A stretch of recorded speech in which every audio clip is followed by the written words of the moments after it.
Well, our journey has not been all sunshine and rainbows, and we have been faced with some challenges. So, in this video, we're going to talk about those challenges that we've been having with selling our home here in Arizona and starting our build on our new lake home in Alabama. So, make sure you stay till the end, and we're going to talk about how we're dealing with these challenges.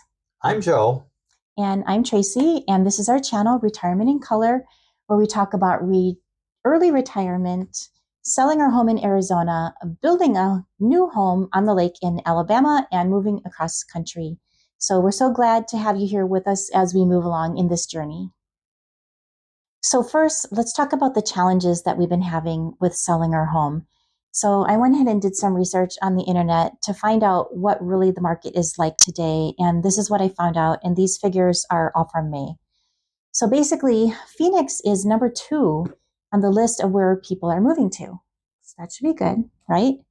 Home prices are up 3.6% compared to last year, but the number of homes sold is down 6.2%. The median days on the market is 51 days, which is up 3 days from last year. And the number of homes that are for sale is up 21.6% year over year. The number of newly listed homes is also up 15.3% year over year. 17.5% of homes have sold above list price, but that is actually down 1.5 points year over year. And 33.7% of homes had price drops, up from 27% last year. So basically, what this research is telling me is gone are those bidding wars that used to happen. Though it does still appear to be a seller's market. We are at near record high housing costs, and new listings are still at their historic lows, but the buyers are just backing off because the cost of housing is just too great. So what's been challenging for us? Well, we haven't been getting any showings. Our home is difficult to compare with the rest of the homes in the neighborhood because it's one of the biggest homes. The people that lived here before us, they did a huge expansion. I mean, it's beautiful. We have a huge, huge game room, which we have shown in a prior video, but we do have one of the biggest homes in the neighborhood. That means we typically can't do the price per square foot that you see and match with the rest of the neighborhood because that would just totally price our home out of the comparables for the rest of the neighborhood. But then at the same time, we don't want to underestimate our home price or our home value as well.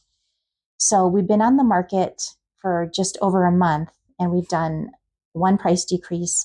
And we've also advertised that we're helping to pay the closing costs or help pay the closing costs or buy down interest for our buyers.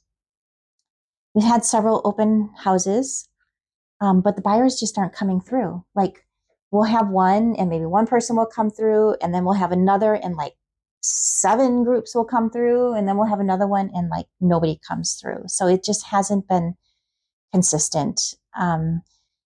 We did get great feedback from a broker tour that we had. We did have some things that were a challenge that they found, but overall, the feedback from that tour was great. But those same brokers are also saying that they're not getting showings on their listings as well. So here we're going to ask you to please, please, please send us some good thoughts that we're going to start getting showings. In fact, if you wouldn't mind, if you would just please take a second and type the words good luck in the comments below, that would just mean so much to Joe and I. But we do have some things on the plus side of not selling this house so quickly. If we did sell the house quickly, our daughter would have to find temporary living arrangements. She did get a full-time job teaching at a high school, but her job doesn't start until mid-July. And she's never lived away from home before, so she needs to be able to afford an apartment. So that's good. She's been able to stay here, and hopefully by the time we're out of this house, she'll be able to go from here right into an apartment without having to find temporary arrangements. And that also means that we haven't had to find temporary living arrangements either while we're still working until July 1st, which is just about a week away. So basically what Tracy's saying is worrying helps because 90% of the things that we worry about never happen. We did all this research because we were nervous about our house not selling yet because it's not a light switch and it doesn't go boom, it's for sale, it's sold like it did with the last time, the when Tracy sold her house when moving in here. But we're well within the norms. So average day on market is 51 to 57 days, and we're not even close to that yet. We're optimistic that something's going to happen. People are going to start looking at that one buyer is going to find this house and it's going to sell. The good news is we didn't have to move. We had anticipated having to move 3 times because, if the house sold quick, we'd have to get an apartment so we could live someplace till we retired. And then we do plan on doing the whole renting several apartments, but furnished apartments in different states while we wait on the house to be built. But that's a whole nother plan. But the good news is we're still very optimistic that this house is going to sell. We're looking forward to those comments from you, wishing us good luck in this endeavor. Yeah. But I forgot to add, somebody at work did tell me to buy a statue of St. Joseph and bury it. So I did. Like as soon as I heard that, I ran over to Ace Hardware and they actually had one. The lady that I asked at the store, she knew exactly what I was talking about and she went right to it and got it for me. And I buried it. And then I read that, or I heard from all my friends that no, you're supposed to bury it upside down or feet up. So then I had to go out and dig it up and then rebury it. So anyway, let's hope it helps. So far it hasn't, but why don't you tell them about the next video? Okay, I'll tell them about the next video. Yeah, we'll switch gears. So in our next video, we are planning on showing you what we were building and how it sits on the lake and the floor plan that we chose, because we did end up switching gears from what our original plan was to build there. And we're also going to need to start selecting our furnishings. And if you know Joe and I by now, our opinions are very, very different. So we might actually do a this or that portion in that video so you guys can help us with those selections. Since we're talking about the new house, I want to mention some of the challenges that are happening with the new build. And there's been a few, but the good news is as we mentioned in a previous video, that we have a signed contract with the builder and he's cashed the first check. So they're okay. We were worried about that. So we're glad. Yeah, that's, but we're glad that things are going to be moving there. And so now that, and we said that he would have to wait a little bit. Well, that time has passed. And so he went out to property to get the lay of the land as it is to get started. And he says, looking at the septic permit, he really wanted to have a surveyor stake out the corners of the house. So I made arrangements to get a surveyor to go out. This was not a simple task. The surveyor who originally performed the survey on the property took months to get back to me. Finally, when he did get back with me, he wasn't available to go out and restake the property. But he did have some recommendations of a few people, and I called both of those, and one of them was available and did go out to the property. And but it took him a long time. And it took him to get back to us again. So he did get it done, and but then he staked it out and then said, well, for this to work, we're going to have the power company move this power pole about 10 feet. So I got on the phone and from Arizona to talk to the guys in Alabama about moving a street light. And the woman was already going there because we needed a meter put on our property, which got done without an issue. And while she was there, she looked at the street light, said, oh, it should be no problem to move it. Let me talk to my engineers. And so then a few days later, she got back with me and said, I talked to my engineers and they say we have an easement for that power pole, which we were unaware of to that point. Nothing in the deed. So they have an easement, so they're not moving the power pole. So now it's back to the surveyor to have him is there any way we could move this? And he said, oh yeah, I gave myself some leeway here, but if I take away that leeway, I can move your house back a little away from the road and a little closer to the 100-year floodplain, and it should fit.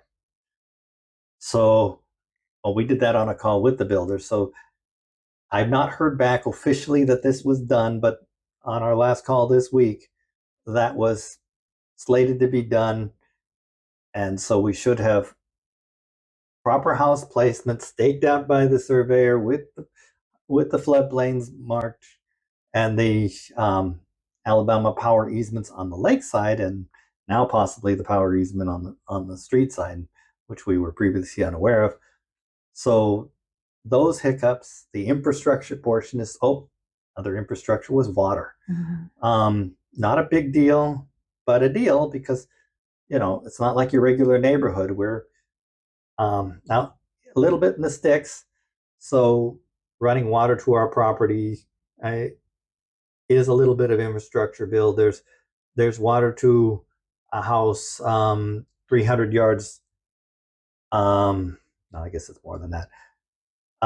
700 yards on one side of us, and there's water run to a house 600 yards on the other side of us. So it's just another expense and but that's all paid for and in the process. So these things are happening.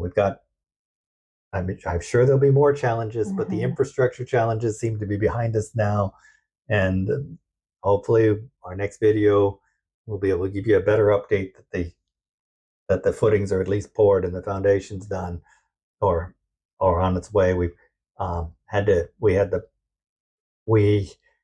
talked about the foundation a little bit with the builder because if we wanted power, like we wanted a power plug in the middle of the living room so we could maybe put in some power recliners in the future or lamps, and you don't want to trip across cords. So we had to place those because you had to have that placement decided on before they put the foundation in so that the electrician can do that. We also put one in the office, that sort of thing. But things are happening, and we'll talk about that in the next video. Well, one of the things I found that was very weird with the water is none of that can be done online. Everything had to be done with printing a form, filling out a form, signing the form, and mailing the form. So that just seemed very odd to me, and it just took a little extra time. We're so used to wire transfers mm-hmm. and electronic submittals because we live in a big city, but it's not how we're in Alabama where snail mail and paper checks. So, but even with these challenges, we're still remaining positive, and me especially, I think you're better at it than I am, but I just have to tell myself to go with the flow, realize that challenges are going to come up, but if they're talked through, especially with your experts, we can always figure out a way to deal with them, such as, working closely with our real estate agent to, come up with a strategy to help combat the market challenges and where we are with selling our house. So, yeah, we're still remaining optimistic, especially since our retirement is just literally days away. And I've already had one retirement party. I have 2 more this week to look forward to. So we'll probably add another one once the house finally sells. We'll give this place one last hurrah before we pack everything up and move. And we really are excited to be sharing this journey with you. Yeah, so that's where we are now. And we hope our experience can help you out in some way as well. And we really want to thank you for coming along with us on our journey. And we will see you in the next video. Bye.